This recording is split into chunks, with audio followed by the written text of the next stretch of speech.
Welcome to Samba Samba. Enjoy the video. You start by powering down the Wii and clearing the area. This prevents accidental input and stabilizes the setup. Once done, position the sensor bar centered on the TV, about 3-6 feet from where you'll stand. Make sure you know whether your bar uses 2 AA batteries or a USB/power adapter. Install fresh batteries or plug into the console's USB port. While you do that, orient the IR lights toward the play space so the remotes can see both ends.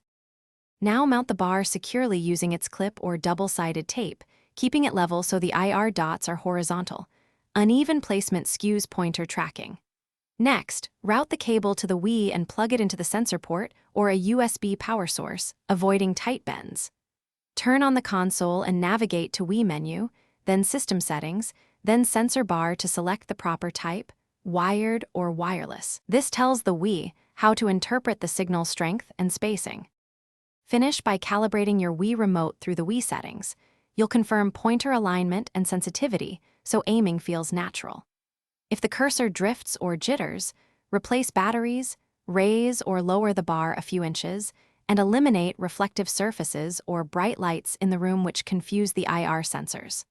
Once you've tried those fixes, isolate the issue by covering one end of the bar to see if one LED is out. This identifies a faulty sensor or connection you can replace. Thanks for watching.